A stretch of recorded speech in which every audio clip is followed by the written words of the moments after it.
안녕하십니까. 시청자 여러분, 오늘은 특별히 4월 10일 총선거에 서울의 국민의힘당 전략 핵심 지역인 강남 갑구 예비 후보로 뛰고 있는 장영철 후보를 오늘 이 자리에 모셨습니다. 예, 나와주셔서 감사합니다. 감사합니다. 장영철 후보와 저는 개인적인 인연도 있는데 그건 뭐 생략하고 서울대학교를 나와가지고 행정고시를 합격한 후에 기획재정부에 입부하여 공공정책국장까지 다양한 관련 업무를 섬점하고 그리고 대통령 직속 미래기획위원으로 다년간 대통령의 공공정책 분야의 총참모장 역할을 하였습니다. 그 뒤 한국자산관리공사 사장을 역임하였습니다. 그러니까 이론과 실무를 모두 겸비했고 그 후에 숭실대학교 대학원에서 경제학 강의를 해왔고 저희 이 방송에서도 장영철의 직언이라고 하는 프로에 계속해서 출연한 바가 있습니다. 오늘 이렇게 출연해 주셔서 감회가 제가 새롭습니다. 감사합니다. 초청해 주셔서. 국회 본회의장 문고리는 지금 잡으신 상태야. 하여튼 뭐 최선을 다해 보겠습니다. 우선 강남 갑구가 국민의힘당 입장에서는 가장 표준적인 여론 형성책이 밀집해 있는 지역이다. 그러니까 네, 그렇습니다. 그 전략 지역이다. 네. 이제 국민의힘당으로서는 아주 주목하는 지역인데 네. 그 지역에 이번에 선택한 장 후보로서 특별한 동기가 있으면 한번 설명해야지. 강남이 대한민국 경제 1번지라고 말씀드릴 수 있겠습니다. 특히 그 여론 주도층을 형성하는 분들이 대부분 경제에 관심이 있고 그래서 경제를 잘 알고 또 실무 경험이 있는 분들이 이끌어주기를 바라는 그런 열망이 있습니다. 사실 그동안 강남에 굉장히 유명하신 분들이 많이 나오셔갖고 국가적으로 큰 일을 많이 하신 건 사실인데 강남 주민들하고 교류는 아무래도 조금 부족하지 않았나 이런 생각은 좀 들어서 제가 강남 사람으로서 대한민국 경제를 또 이끈 경험이 있기 때문에 그런 점에서 이 강남 갑 지역이 저하고 가장 적합하다, 잘 맞는다 이런 생각이 들어서 출마하게 되었습니다. 지금 장 후보 말씀대로 국회의원 당선자로 배출된 이들의 이름은 내가 안 밝히겠는데 네. 저하고 무거운 분들이 당선돼서 그러니까 무겁다 보니까 이 주민과의 소통도 내가 알기로도 잘 안 되고 있는 것 같아요. 내 개인적인 얘기지만 13대 국회 때 이렇게 무소속 그룹을 만들어 가지고 제가 강남 갑구에 나가려고 했는데 네. 거기에 장기욱 동지가 대신 나고 내가 서초 갑구에 나간 그런 네. 인연이 이제 있습니다. 그러니까 거기에 지금까지 무거운 분들이 주민과 소통도 잘 안 되고 그렇다고 그분들이 중앙 무대에서 무슨 국가적 전략에 기여했다는 흔적도 없는 그런 지역이니까 이 장 후보가 생각하는 강남 갑구의 발전 전략과 나아가 서울시 그리고 국가 발전 전략에 대한 경제 정책의 큰 틀을 한번 얘기해요. 아까 말씀드린 것처럼 대한민국 경제 1번지 지역이 이제 바로 강남입니다. 그러면 이 강남의 발전이 결국 대한민국 경제를 이끌 수 있는 하나의 기반이 된다 이렇게 말씀드릴 수가 있습니다.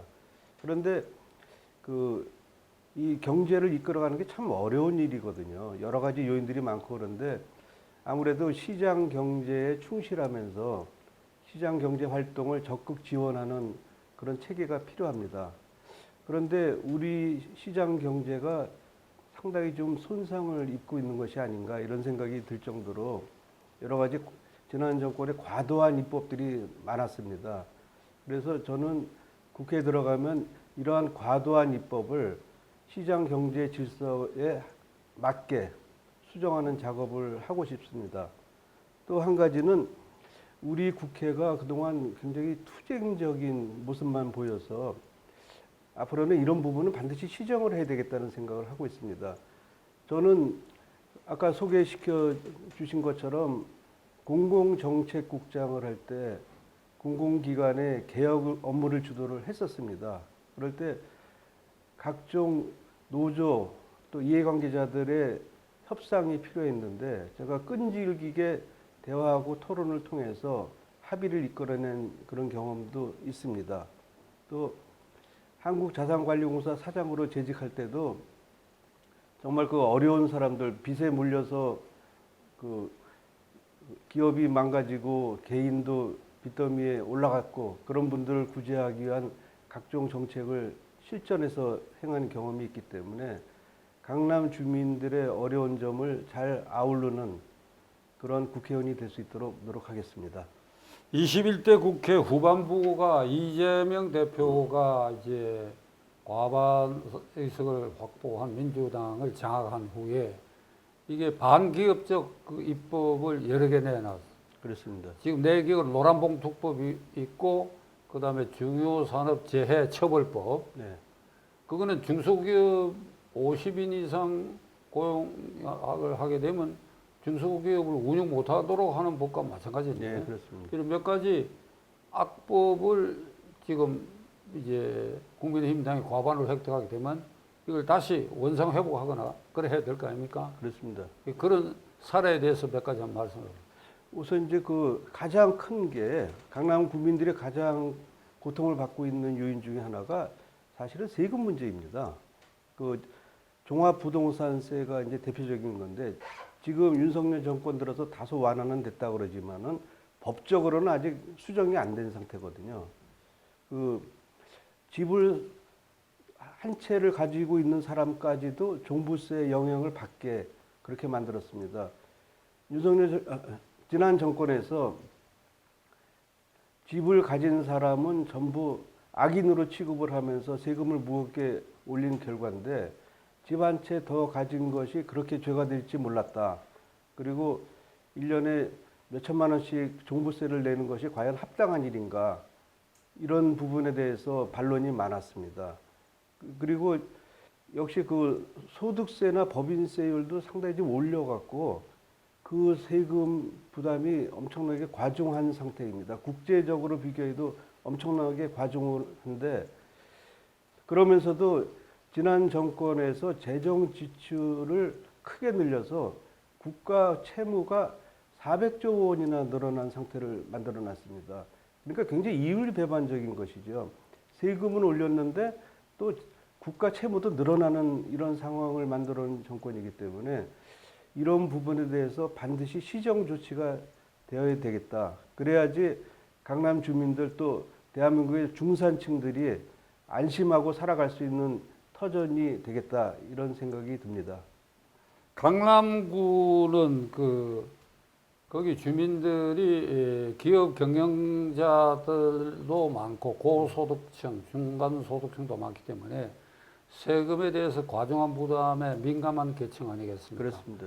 그런데 문재인 정권 5년 동안에 국가 부채가 내 기억으로 600조로 출발을 해가지고 1000조를 넘긴 것을 윤석열 정권에게 넘겨준 것으로 예, 아주 알고 있고 예. 그 다음에 이게 국가 부채 증가를 막는 재정안정법인가 하는 것을 민주당이 재정을 지금 반대하고 있지요. 예, 그렇습니다. 그러니까 국가 부채 이 증가 추세를 어떻게든지 줄이고 세부 부담도 줄이는 방법 그게 강남 갑구 출신 국회의원으로서 주요한 차관점이라고 생각하는데. 예, 그래서 덧붙여서 산업을 발전시켜서 경제 발전을 이룩해야지 그런 세액 부담이 완화가 되거든요.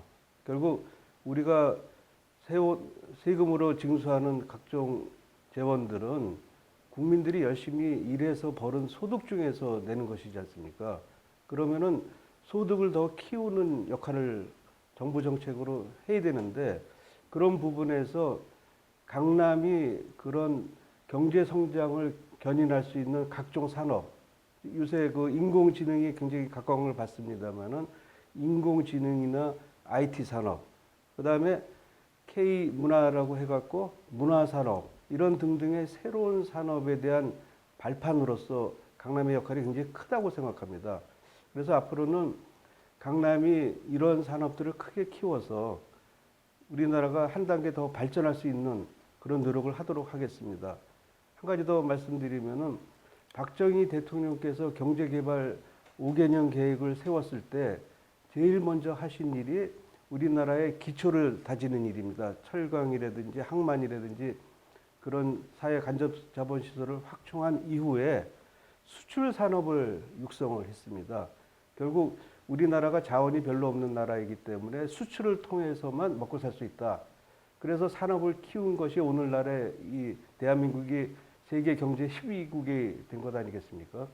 마찬가지로 앞으로도 새로운 산업을 계속 키워나갈 수 있는 그런 정책들이 필요합니다.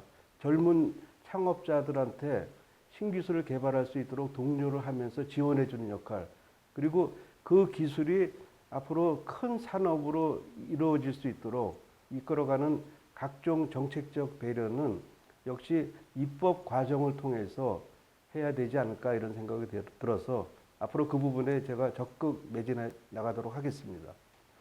저 개인적으로는 경제기획원 기획재정부의 그 출신들 중에 거기서 이제 장관도 배출되고 그러는데 장영철 후보보다도 좀 외람된 말씀입니다만은 모든 면에서 뒤처진 사람들이 다 장관을 먼저 해먹어 버렸어. 본인은 그런 점에서 너무 얌전해서 그럴 거 아니었던가 이런 생각이 드는데 장관 이번에 후보가 되시면 그게 이제 민주당하고의 결국 경쟁이니까 네. 그러니까 국민의힘당 후보로서 전체적으로 이재명 당 후보와의 경쟁에서 어떤 전략, 어떤 전술 이걸 갖고 계신지 그걸 선거라고 하는 건 결국은 비교 우위의 선택 문제니까. 그렇죠. 네. 그리고 한마디로 말씀드리면은 우리나라를 정상화시키겠다. 그러니까 자유시장 경제 질서에 입각한 경제 체제가 들어갈 수 있도록 정상화시키겠다. 그러면서 경제 성장을 통해서 소득을 창출하면서도 그 늘어난 재원이 정말 어려운 사람들한테도 제대로 쓰일 수 있는, 우리가 그 복지 예산을 쓰면서도 참 낭비가 굉장히 심하다는 비판을 받고 있는데 정말 필요한 사람들한테 돌아갈 수 있도록 그런 체계를 개선해 나가는, 그러니까 경제를 성장시키고 또 그 성장을 통해서 확보된 재원을 정말 필요한 도와줘야 될 분들한테 제대로 돌아갈 수 있는 그런 체제가 돼서 우리 모두 같이 잘 살 수 있는 그런 나라를 만들고 싶다는 말씀을 드리겠습니다. 지금 민주당이 국민의힘당과의 차별화 전략으로 이른바 요람에서 무덤까지 그 뭐 육아에 대한 대책, 초등학생, 고등학생, 심지어 대학생 학비도 전액 면제하겠다. 뭐 이런 식으로 이게 뭐 재정이 어떻게 유지되고 조달되는지 관련 전혀 없이 이런 공약들을 지금 남발하고 있잖아요. 예. 이걸 유권자들이 깨닫고 중심을 잡아주도록 해야 될까요? 국민의힘 당이. 사실 나라의 살림은 우리 가정의 살림하고 비슷하다고 보시면 됩니다. 그 일정한 수입이 있어야지 지출이 있는 것처럼 수입이 없는 상태에서 지출을 늘렸을 때 결국 그 빚으로 돌아오는 것이 아니겠습니까? 그 빚이 쌓일 때 결국 개인이 파산하는 상태까지 이르게 됩니다. 우리가 겪은 IMF 경제 위기도 사실 그런 과정이었거든요. 열심히 빚을 얻어서 투자도 하고 쓰기도 했는데 나중에 빚을 감당을 하지 못해서 그 경제 위기를 맞은 것 아니겠습니까? 그 경제 위기를 처리하느라고 한국자산관리공사가 엄청나게 역할을 했지만은 한 번 망한 사람을 다시 복구시키는 것이 정말 어려운 일이라는 것을 저는 실감을 했습니다. 앞으로 그런 일이 다시 한번 벌어지지 않도록 우리가 관리를 해나가면서 소득을 올리고 그다음에 그 지출을 아주 효율적으로 해서 정말 필요한 사람한테 돌아갈 수 있는 노력을 해야 된다, 이런 말씀을 드리고 싶습니다. 시청자 여러분들이 지금까지 장영철 후보의 그 이게 생각과 말씀하시는 아마 태도와 표정을 보셨을 것입니다. 장영철 후보를 개인적으로 잘 아는 학교 동창 그리고 기획재정부의 동료였던 상하 동료 직원들이 장영철 후보에 대한 평가는 신사적이다. 그리고 점잖다. 그리고 생각의 깊이가 넓고 아주 깊다. 아주 훌륭한 이 기획재정부 관리였다. 이런 이제 평가를 받고 있습니다. 이런 것이 유권자 여러분들도 충분히 이제 선거운동 과정에서 느끼시라 생각합니다. 끝으로 이 지역 유권자에게 특별히 부탁 말씀 있으시면. 예, 한마디 말씀드리면은 강남에 여러 가지 문제들이 좀 많이 있습니다. 그 가장 큰 것이 이제 재건축인데요. 재건축도 이제 현 정부 들어서서 많이 완화는 시켰습니다만은 그래도 또 새로운 변수들, 즉 공사비가 너무 오르는 바람에 여러 가지 좀 진행이 어렵게 되고 있습니다. 앞으로 이 문제는 그 새로운 신도시로 탈바꿈할 수 있도록 강남이 이제 그 개발된 지가 40년이 넘어가는데 새로운 신도시로 개발이 될 수 있도록 최대한 노력을 하겠습니다. 그러면 이런 부분에 대해서 실무적으로 이해를 할 수 있는 사람들, 그런 사람이 바로 저라고 생각을 하고, 또 하나는 그 조세 문제 정상화가 있습니다. 그 우리가 종부세는 특정인 부자들만 내는 거다 이렇게 생각을 했었는데 그 사이에 문재인 정권에서 집값 잡는 데 실패해서 가격이 올라가다 보니까 이제는 중산층까지도 영향을 주고 있거든요. 그래서 세금도 정상화하면서 그 세금을 국가가 쓰는 것보다도 개인이 쓰도록 그 줄여나가는 것이 가장 필요하지 않나 이런 생각을 해서 그 앞으로 강남 주민들이 그 열심히 일을 해서 정당한 소득으로 정당하게 세금을 내고 그 남은 소득을 가지고 정상적으로 남에게 베풀면서 살아가는 그런 사회가 되도록 제가 최선의 노력을 다하겠습니다. 장영철 후보가 당선되어서 국회에 입성하게 되면 국민의힘 당으로서는 경제 이론 실천 전문가의 주요한 자산을 한 사람 확보하게 될 것이고 강남 갖고나 서울 전체로 봐서는 경제 조세 전문가로서 주민과 밀착된 입법 활동을 성실히 하리라고 하는 것을 저는 확신에 마지 않습니다. 예. 오늘 이렇게 출연해 주셔서 감사합니다. 예, 감사합니다. 감사합니다.